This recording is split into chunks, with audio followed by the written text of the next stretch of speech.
করি বাবা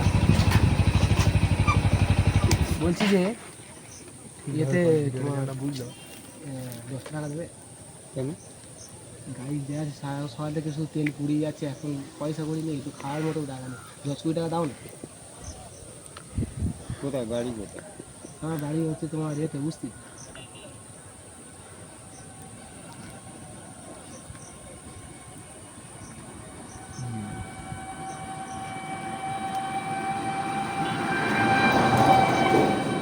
তুমি যে এটা দিলে এর জন্য তোমাকে অসংখ্য ধন্যবাদ। ঠিক আছে, এটা ধরো টাকা আমার লাগবে না, আমি তোমাকে দেখলাম আজকালকার দিনে ভালো মানুষ কজন আছে, এটা আমি টাকার তুমি এই ভেবেছো টাকার 4 আনা ভাগ ভালো আছে, 12 আনা ভাগ আজকে আমরা দেখছি যে আজকালকার দিনে ভালো মানুষ কজন আছে। হয়তো আমার বিপদ করতেই পারে, সুদ করে আছে, তুমি হয়তো দিলে টাকাটা, ঠিক আছে, এর জন্য অসংখ্য ধন্যবাদ। কিন্তু আমি দেখলাম আজকাল দিনে ভালো মানুষ করে না, ঠিক আছে। সত্যি না না কাকা সেরা, কাকা সেরা, সেরা তুমি। ভালো থাকবে, আশীর্বাদ দিও। সবাইকে চাইলে দেবে না কাকা, ঠিক আছে।